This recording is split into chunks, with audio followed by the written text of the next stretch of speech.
DJ हरिओम बसंतपुर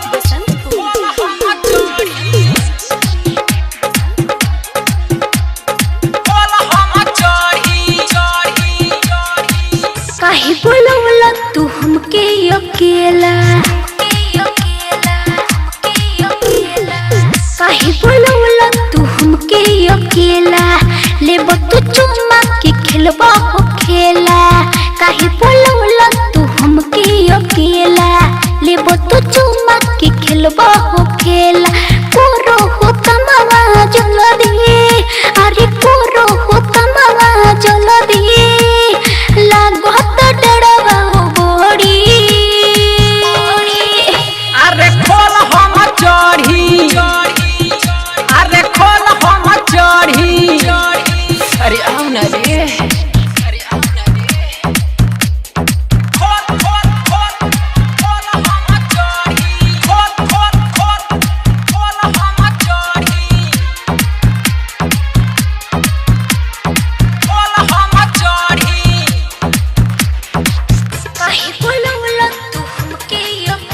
हरिओम बसंतपुर हरिओम बसंतपुर हरिओम बसंतपुर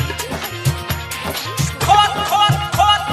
खोल हम चढ़ी खोल खोल खोल खोल हम चढ़ी होई पसीना पानी दे से फेंकी हो जाई भोजन जदी कोई देखी आओ आओ आओ भरे दो हमारा के ही को भर कोरा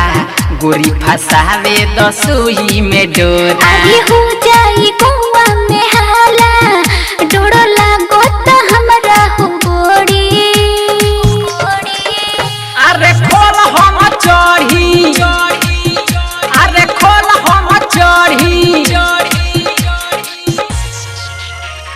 डीजे हरिओम बसंतपुर हरिओम बसंतपुर हरिओम खोल खोल खोल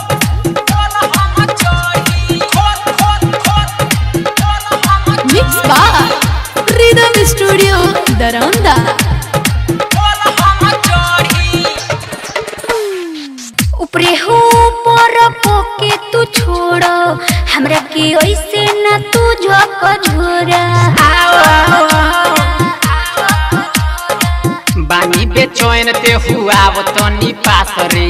दे दे बे हमारा बाबे विश्वास रे अरे रंजन लाल राधिका को है अब कुछ होई तो बात आगे बढ़ी अरे खोल हम चढ़ी अरे खोल हम चढ़ी काहे बोलवला तू हमके अकेला लेबो तू चुम्मा के खेलबो हो खेला